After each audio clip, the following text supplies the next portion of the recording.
Ubisoft's support for the incredible Assassin's Creed Odyssey since it launched toward the end of 2018 has been exemplary. Rather than making another yearly sequel, Ubisoft have instead decided to continue to update and add to Odyssey. From tweaks and minor improvements, to free quests added through the Lost Tales of Greece, to the master levels that add a completely new layer to the game's progression mechanics, to the story builder mode, Assassin's Creed Odyssey post-launch support has been nothing short of amazing. And that is just the free stuff. 2 full-fledged expansions, with each of them being split into 3 episodes, were also part of Ubisoft's roadmap. And while the first expansion, Legacy of the First Blade, turned out to be a bit of a disappointment in some regards, expectations from the Fate of Atlantis were still high.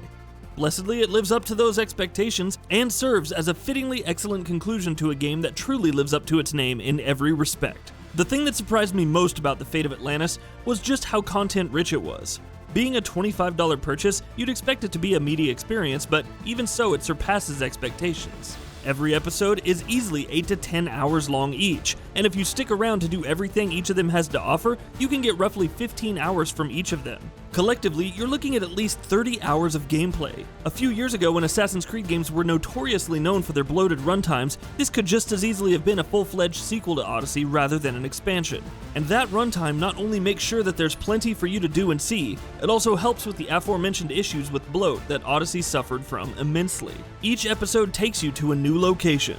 And while these are all still, of course, open-world locations, they're all the perfect amount of large. Rather than being littered with meaningless markers and a barrage of side activities, this compact size helps each location be densely packed with meaningful content that you can thoroughly enjoy. Whether you're just beelining through the critical path, or occasionally taking a break to tackle some of the side quests, or just flat out making it a point to sync with every single synchronization point and clear out every enemy fort and encampment, Fate of Atlantis never feels too big for its own good. That density and richness of content would mean very little, however, if it were marred by repetition or a lack of quality. Thankfully, the Fate of Atlantis succeeds emphatically in both of these areas. There's a lot of stuff in here that you'll be doing that harkens back to the base game itself, which is to be expected in a DLC. But what's really surprising is just how much new stuff the expansion adds on top of all the returning gameplay loops and mechanics. There's new enemy types that change combat encounters significantly. There's new upgrades and ability improvements to unlock and master. There's new weapons, armor, and gear to loot and spec yourself with. Beyond all of that stuff, which are more expected improvements, there are new boss battles against some truly formidable foes, which is all I can say about them without veering into spoiler territory, actually. While the sheer verticality of each of these 3 new areas also opens up some interesting new traversal methods. Each episode of the expansion also makes sure to keep mixing things up as far as quest design is concerned, and there's a good mixture of platforming, combat, exploration, and stealth-based stuff throughout its meaty runtime. It also helps that you'll be making some pretty tough choices every now and then, especially in the final chapter, Judgment of Atlantis, which presents some proper moral quandaries for you to mull over. The only complaint I have with the main quests is with the second episode, Torment of Hades. Though the overall quality of quests and side quests, the latter especially, is solid in the expansion's second chapter, one particular main quest, which makes up for a significant portion of the episode, sees you tracking down 4 different characters across the underworld and convincing them to do something that'll help you in your own goals.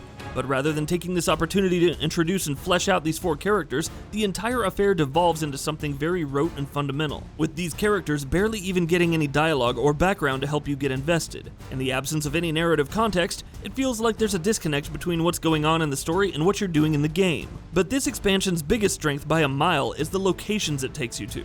Elysium in the first episode, Hades' Underworld in the second one, and the eponymous lost city of Atlantis itself in the final chapter. They're all excellent locations that are immensely different from each other. Elysium is a beautiful paradise with large rolling fields covered in vibrant and colorful flowers. The Underworld is an imposing hellhole, literally, being choked in fire and poisonous fumes with ominous spires and pillars of smoke towering over the landscape. While Atlantis is a wondrous mixture of ancient and futuristic, with lovely water canals running through a city of pure white marble with sharp and angular architecture. Visual design and artistic flair has always been a strength for this series, but each location in the Fate of Atlantis, especially Atlantis, represents the series at the peak of its powers. It wouldn't be a stretch to call these some of the best settings we've ever witnessed in an Assassin's Creed game. Fate of Atlantis also takes its position as the final piece of major content we'll be getting for Assassin's Creed Odyssey very seriously. And it serves up a surprisingly satisfying conclusion to the story of Cassandra or Alexios. Not only is the expansion an engaging story in and of itself, it also wraps things up nicely for the Misthios. That said, though the in-animus story told in the Fate of Atlantis is an interesting and satisfying one, in true Assassin's Creed fashion, the present-day stuff, to put it bluntly, still blows. A lot of that, most of that, is down to Layla, the modern-day protagonist, who has only continued to get progressively more annoying and difficult to root for as we've seen more of her. She hasn't really done much in all the time she's been around, and yet she never lets go of an opportunity to drop a groan-inducing one-liner. On top of that, she continues to make bad decisions, continues to react to them in the most jarring way possible, and continues to be unbelievably naive and poorly written. For example, she's an assassin who in one scene very heatedly insists that she doesn't kill people. Seriously now? At the end of your journey though, the unsurprisingly disappointing present-day storyline will have done very little to sour your overall experience. If anything at all, it's simply because of how little of it there is in the grand scheme of things, if nothing else. What you'll remember once you're done is the amazing new locations you'll have visited, the art design which shows Ubisoft at the top of their artistic game, and the vast amounts of meaningful and varied content. Assassin's Creed Odyssey has firmly planted itself as one of the best games in the series' history, and the Fate of Atlantis is a worthy conclusion to it in every way possible. And that wraps it up. If you like what we're doing, please consider subscribing to our channel. We upload new videos daily. Also, don't forget to switch on the bell notification icon, that way you don't miss out on any of our videos.